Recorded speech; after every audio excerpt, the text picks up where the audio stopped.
Dr. Turner, thank you so much for joining us today. Of course, thank you. Can you first describe what your medical practice was like before you sort of took on the concierge journey? Right, so I was probably seeing about 30 patients a day. We started about 6:30 in the morning, 7 o'clock in the morning, and saw patients until 6:30 or 7 at night. It started to affect both my own personal life and the personal life of my staff. And that was when I decided I needed to make a change to do something different. How long were you in traditional practice? Probably 7 years before I made the change. So what happened why did you decide to sort of explore concierge medicine? I don't even think I knew about it. I think a vendor actually called on me and asked me to consider it. And as I began to explore that a little bit, it seemed like a really great idea. I was doing some other education that was going to put me in a position to be able to take better care of patients, and felt as though that would require more time with each patient. And the structure of my practice at the time was not one that would allow me to do that. Let's talk now about, what happened after you transitioned. What have been the benefits that you've experienced from transitioning to a concierge model? So I feel like my time is about the same. I feel like I don't have a big difference in the amount of hours that I spend.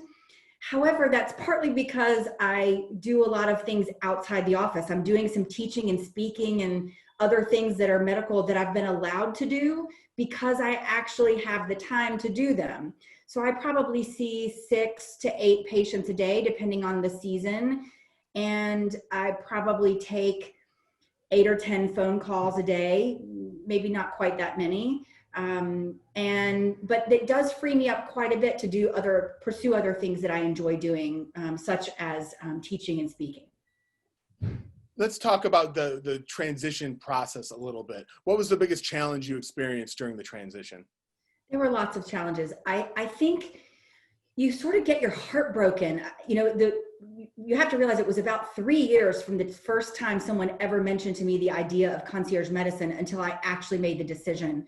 And I think that was a good decision time for me. I think that was what I needed to make that decision. It was very difficult to let go of these patients because I was in private practice. These were my patients who'd chosen to come to me specifically. And I did not have a nurse practitioner when I first started. So these were all people who chose to jump on board with me. And so I had built long-term relationships with them. That was really difficult to make that change and to decide that I was going to let them go. So I think probably allowing myself the freedom to realize that I wasn't letting them go, that they were making the choice.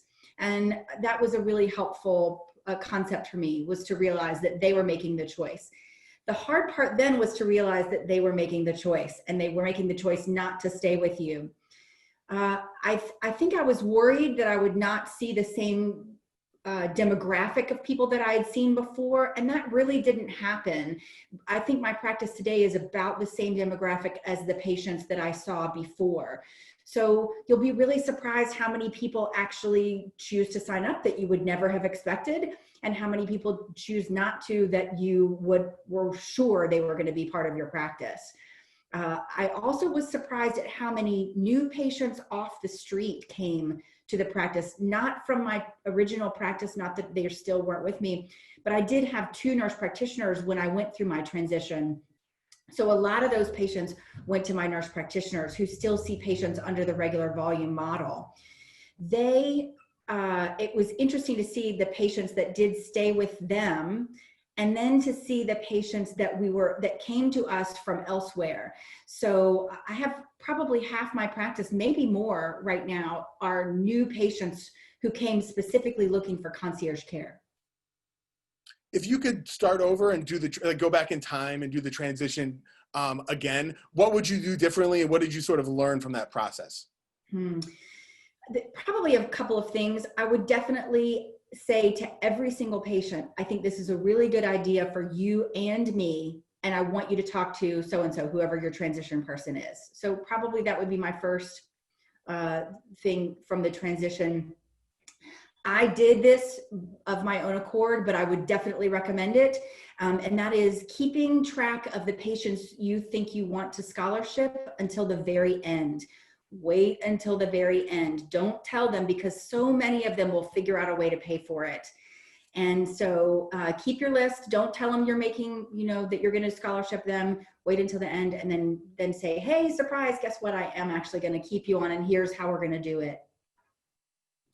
What impact has this change had on your sort of satisfaction as a physician, your own, work-life balance, those kinds of things? We often hear about how, sort of traditional practice, it feels like being on a hamster wheel, and you're constantly just, running at 1,000,000 miles an hour. And, there's always talk of physician burnout and those kinds of things. So how has this change had any impact on sort of your feelings about that?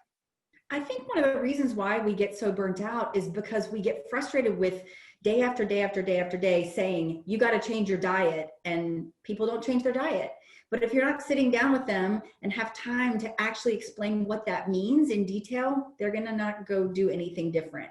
And so they come back the next time. So probably outcomes are the best part. So patient outcomes, actually seeing patients get better, because you invest time in their outcome, they'll invest time in their outcome. So I feel like I'm seeing patients getting better than before, because I'm actually able to figure out what's wrong with them, where I just didn't have the time to figure that out, to ask the questions, to listen, to take the time to be present for them like I can now.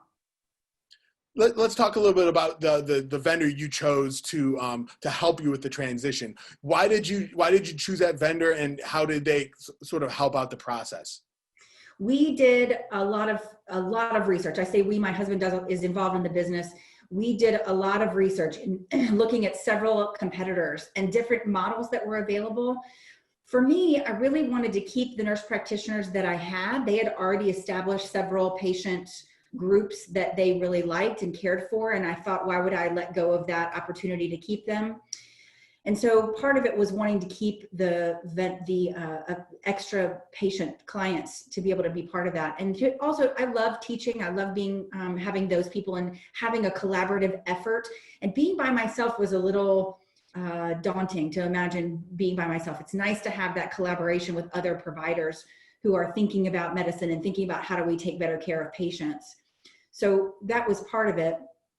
The other reason, of course, financially, when it came down to it, it really matters what the cost is going to be and what they're going to do for you after the transition. And the first vendor that we interviewed, all the people that I spoke to said, well, they really haven't done anything for us since we did the transition. There wasn't really anything since the transition. But everyone I interviewed with Cypress after I did the transition, or before I did the transition, they all said, hey, we really think that this is this great thing that they do, and here's this other great thing they do, and here's this other great thing they do. So it seemed like it was a continuous relationship, and that's what kept me with them, what may help me choose. What advice do you have for other physicians who are maybe considering concierge medicine, haven't made the leap yet? What would you say to them in terms of how they should approach, considering this? Well, it's interesting. I had a mentor speak to me about this, and who said, think about how many of those people, if you were to die today, how many of those people would actually show up at your funeral? Because that's probably the thing that you fear the most. Probably number one is, are enough people going to sign up? And then number two, you fear letting people go. And you have to think about it like, would these people actually show up at your funeral if you died today? And I can think of a handful of people who would show up. In my concierge practice, I can bet you at least half of them would show up, because we've built these relationships that are so much better. I can't explain that enough, that it's a totally different relationship than what I had before.